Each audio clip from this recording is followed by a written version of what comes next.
Wendy, I tossed you a voice request. I think you should be able to come up.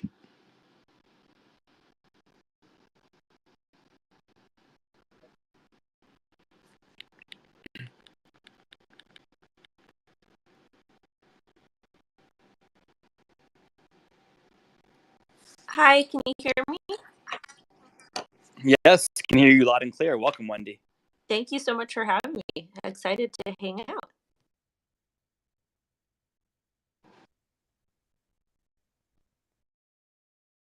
Good morning, wherever you are, Wheelpoint Talk community. My name is Noah. I'm here today with Wendy O. Wendy, before we get started, I think everyone would be curious to hear your origin story, what you were doing before you entered this industry, and what made you take that leap forward and enter the Web3 space. So I like to consider Web3 the same as crypto. I feel like there's a lot of division in our industry. When it comes to Web3, NFTs, Bitcoin, and crypto, it's literally all the same thing. We're using blockchain technology for most of the same stuff, well, except some aspects of Web3. And I would like to see more people uniting together and kind of standing together to fight for what's right and to, hope that we get some positive regulation and do that. And that's another thing I'm working on behind the scenes. But as far as myself, I'm just a mom who likes crypto and Bitcoin. I like freedom. I like liberty. I like the underdogs to have a voice. And I guess I first heard about Bitcoin back in 2011, but then didn't start investing until end of 2017. So yes, I did kind of buy the top in some stuff, but then I taught myself how to trade, posted some content on crypto Twitter, which a family friend recommended, that I create account to stay up to date on the news and all the coins and stuff. And then I just saw people like my content, so they started sharing it. And then I saw a need to host local events for networking purposes in LA County. So I did over 4 dozen of those. And that's why I started the channel, so I can go ahead, the YouTube channel, so I can go ahead and live stream those. Then I decided to share my charts and then did interviews, covered news, reviews, and just really kind of talked about crypto. I think I got my first NFT in like 2019 at a conference. They were giving them out. I would have to go back and check one of my wallets, but I'm a big proponent of NFTs for the underdogs, for the creators, for the people that need them so they get their power back. And that goes the same with Bitcoin. People need Bitcoin to actually own their own money, because we are going to be getting a CBDC eventually. And I like altcoins because I think altcoins push forward and create positive competition in the market. And yeah, that's a little bit about me. Awesome. So, Wendy, I want to unpack all of that. There's a lot to get into there. Before we do, though, tell us a bit about the YouTube channel. What kind of content can viewers expect to find on the Wendy O Show, or the O Show, excuse me? Yeah, so basically literally everything. You can find everything on my channel. I'm not super tech savvy. I am the least tech savvy person on the planet. And I like to just keep things as simple as possible, because most people aren't tech savvy. So we talk about technical analysis, we talk about price action, we talk about altcoins, we talk about liberty, we talk about things that could make a difference in people's lives. We talk about the news. I'm kind of helping push the cancel PayPal movement because they're doing that up to $2,500 fine for posting misinformation. So we talk a little bit about everything. I generally live stream Monday through Friday at 10 a.m. PST, so I can be close with my audience and whatnot. And then I followed up by a second video, generally talking about NFTs or whatever. It kind of depends what's trending that day. But you can find a lot of different things on my YouTube channel, different content on YouTube, from TikTok and Instagram, etc. Wendy, it's really interesting that you bring up the PayPal thing. My buddy sent that to me earlier today, and I thought it was a meme. I looked more into it, and it seems like they've gotten enough backlash where they reverted it. But who knows? It could still be on the table. They reinstated it. They reinstated it today. So what happened was, let me actually pull up my TikTok so I have the correct stats over here. So I posted it on TikTok right when I saw it. And TikTok is a really great tool to get content out about whatever is on your mind. I mostly talk about crypto stuff, but if it has to do with liberty, or if it has to do with people with ownership and people improving their quality of life, then I will, kind of pivot to that.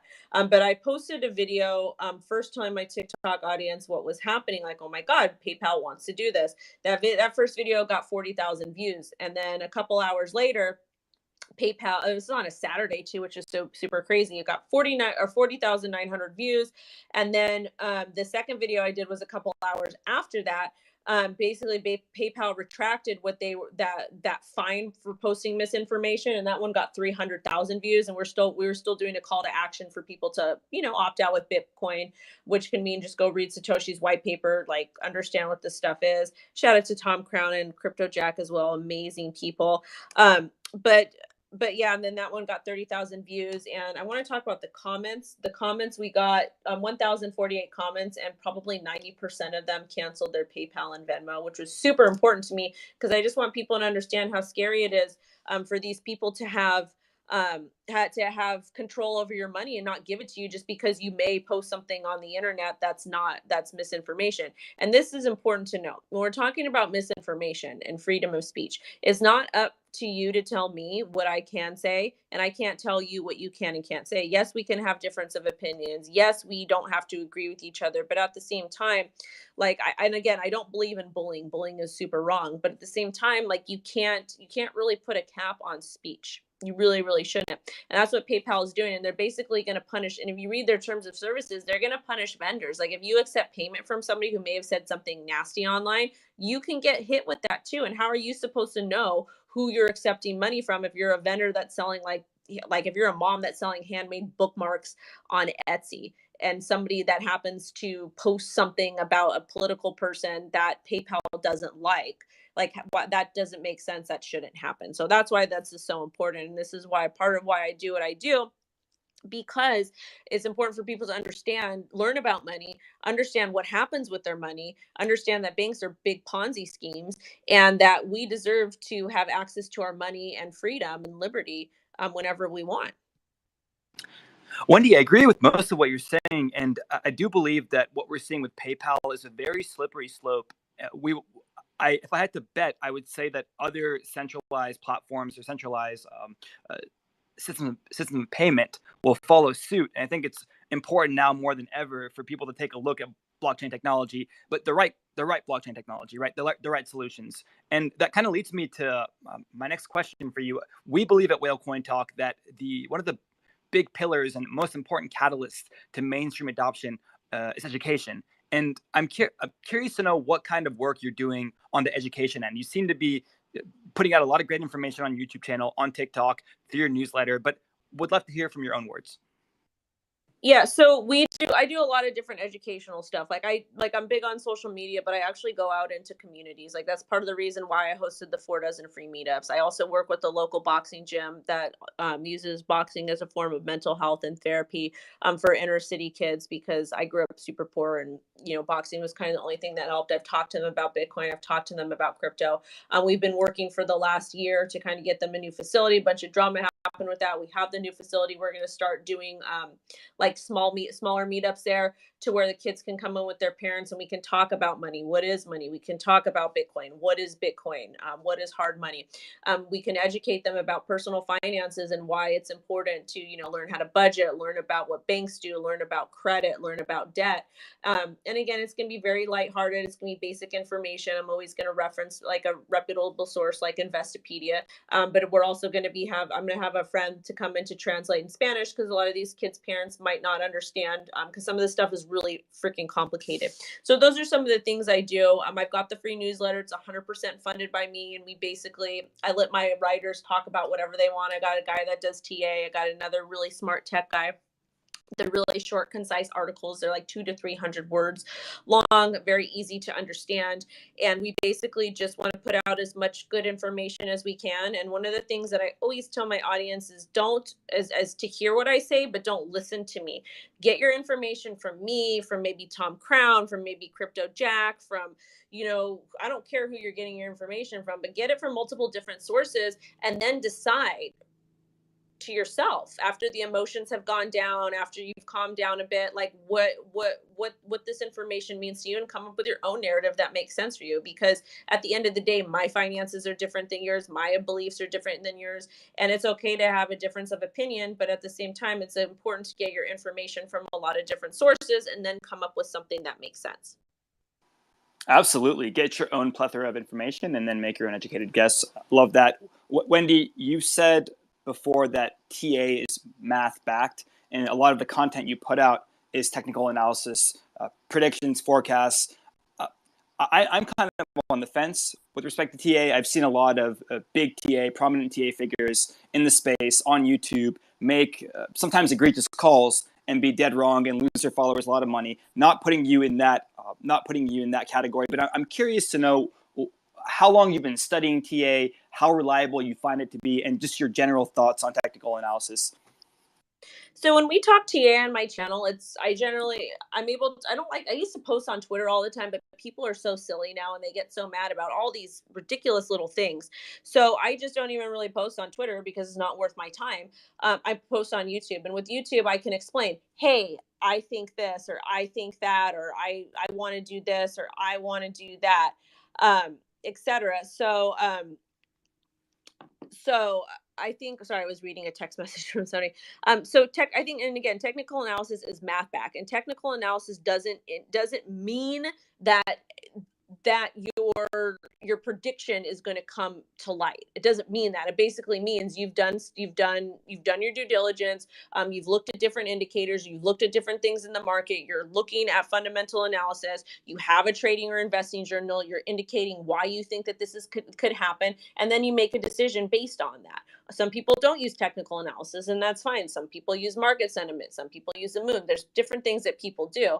But at the end of the day, it's important to note what works for you. And I also give my audience free resources like Investopedia. I will sit and shill it all the time because it's 100% free and it breaks everything down super easy. And people are kind of free to do what they want to do. And on my channel now, we do a lot of bullish and bearish predictions. We've done that for kind of like the last 2 years, just because people get so excited about a particular project or a particular thing, and they just want to listen to what other people say instead of doing their own due diligence. So I like to give a bullish and bearish scenario, let people figure out whatever it is they want to do.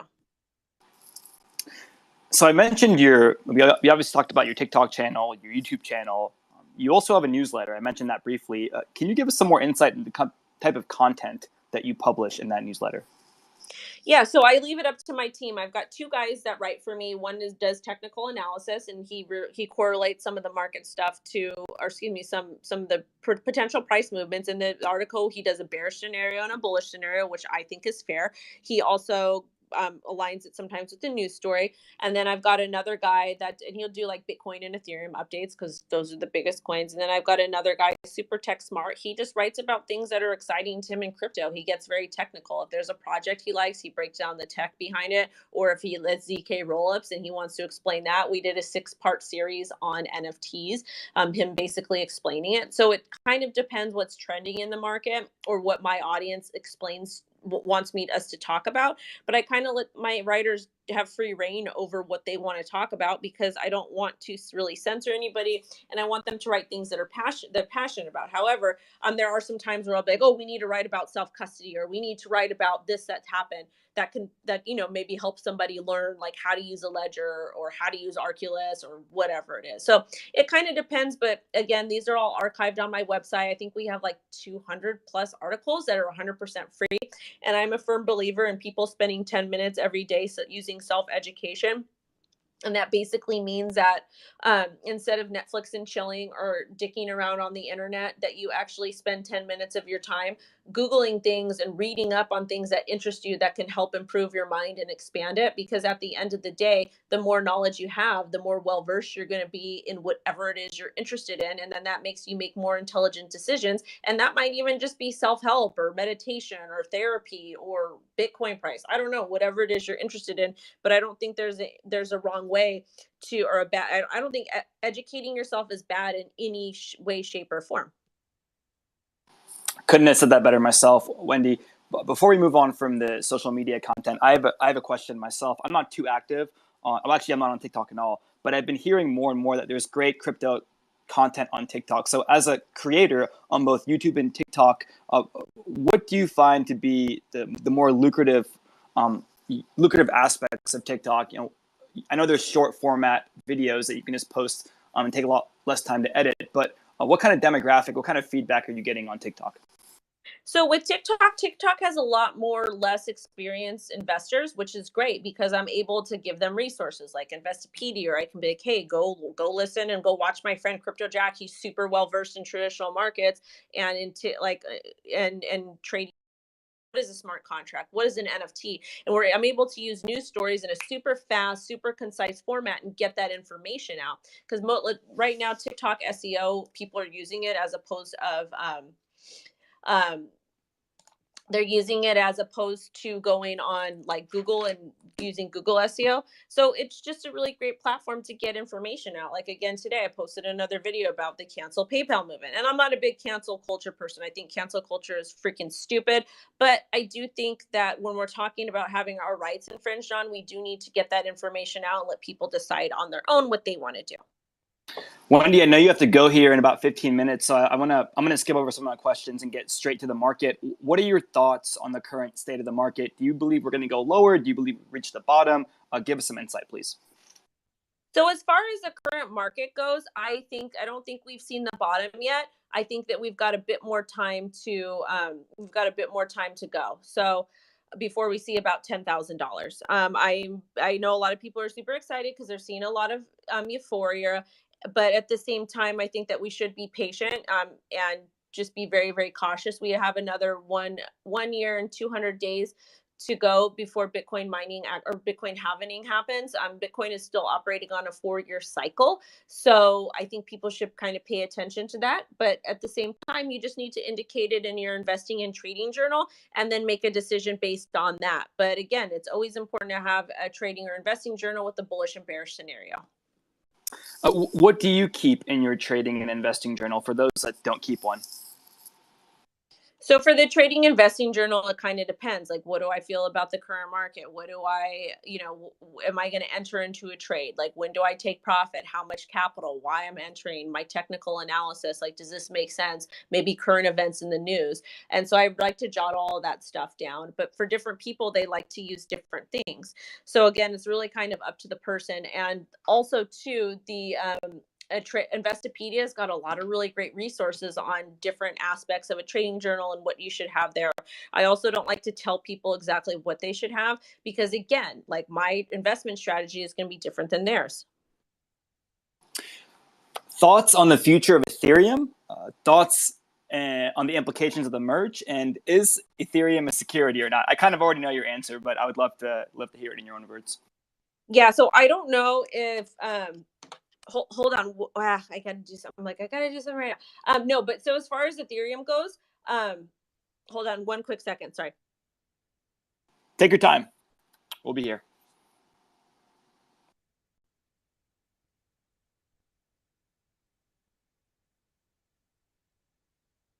Okay. Sorry. I had to deal with an edit on something that I needed to get out today. Okay. So, because in between all this, I've been making like 9 million videos. So as far as Ethereum goes, Ethereum did merge over from proof of work to proof of stake. And I think that was done strategically to kind of deal with regulations. And I do think that Ethereum could potentially be classified as a security because nodes are a little bit more centralized and because they are easier to use as opposed to Bitcoin mining.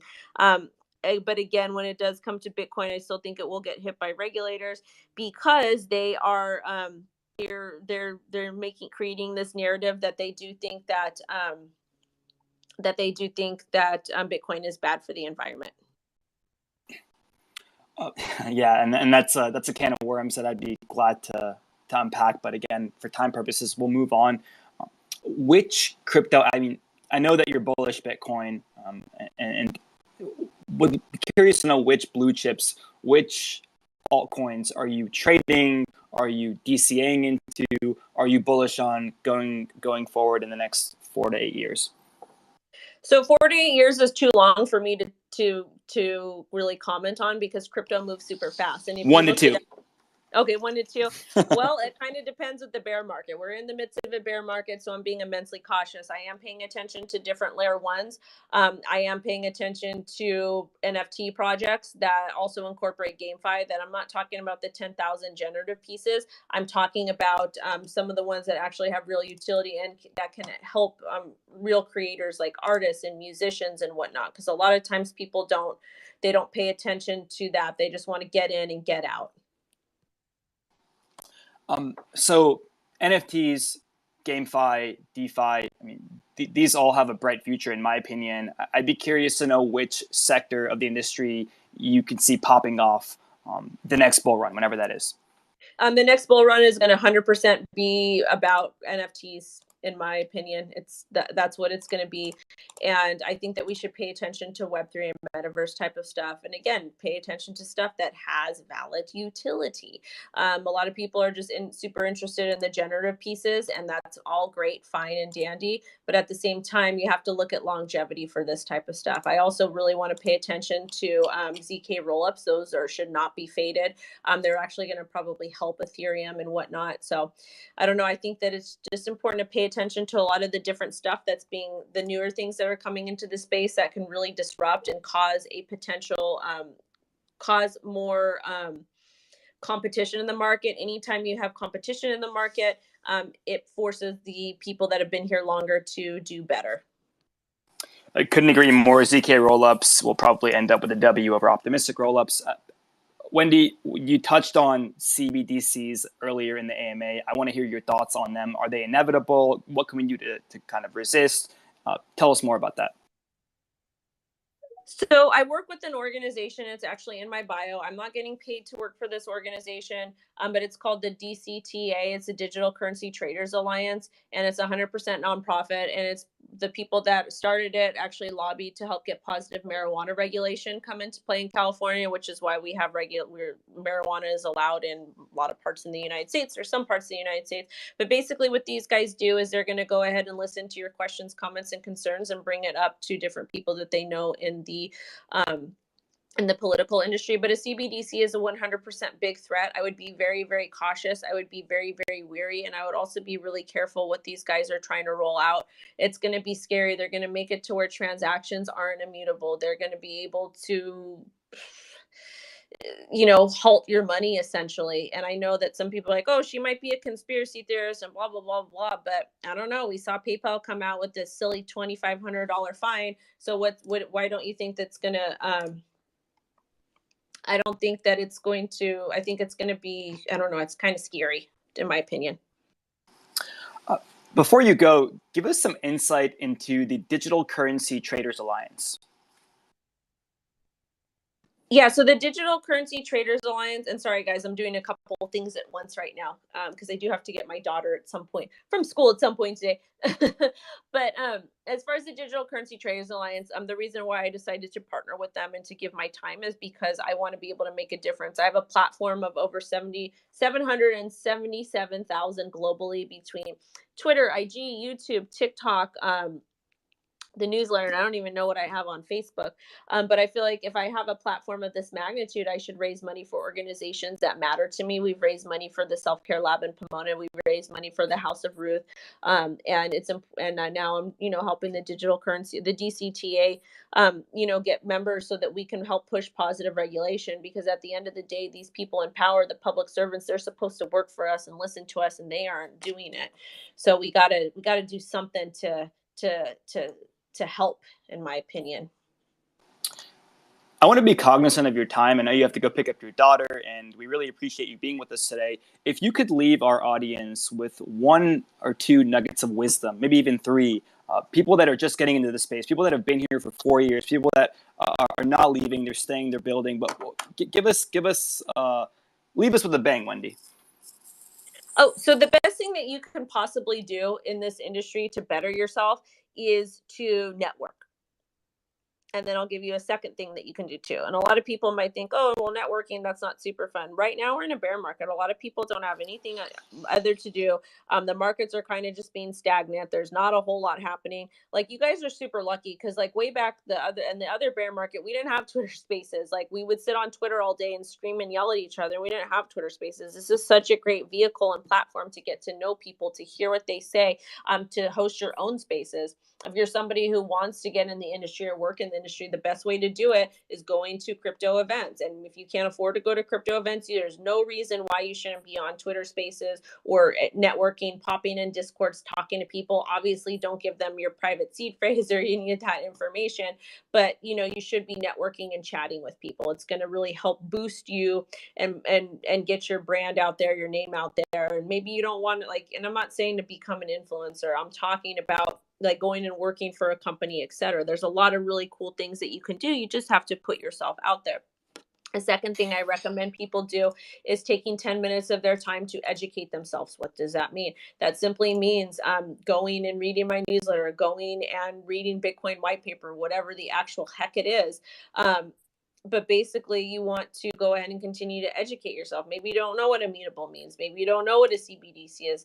Go ahead and Google that type of stuff and figure out what it means, and then make good decisions, and then start educating yourself so you can make good decisions later on. Beautifully put. Ladies and gentlemen, that is the O Show's Crypto Wendy. Crypto Wendy, thank you so much for being with us today. Hope you can get to your daughter in time. It's been a pleasure. Whale Coin Talk community, remember, everything that you hear on this podium is not financial advice, educational purposes only. Always be safe out there. Do your own research. My name is Noah from Whale Coin Talk, signing out. Take care. Thanks, everyone. Bye. Bye, Wendy.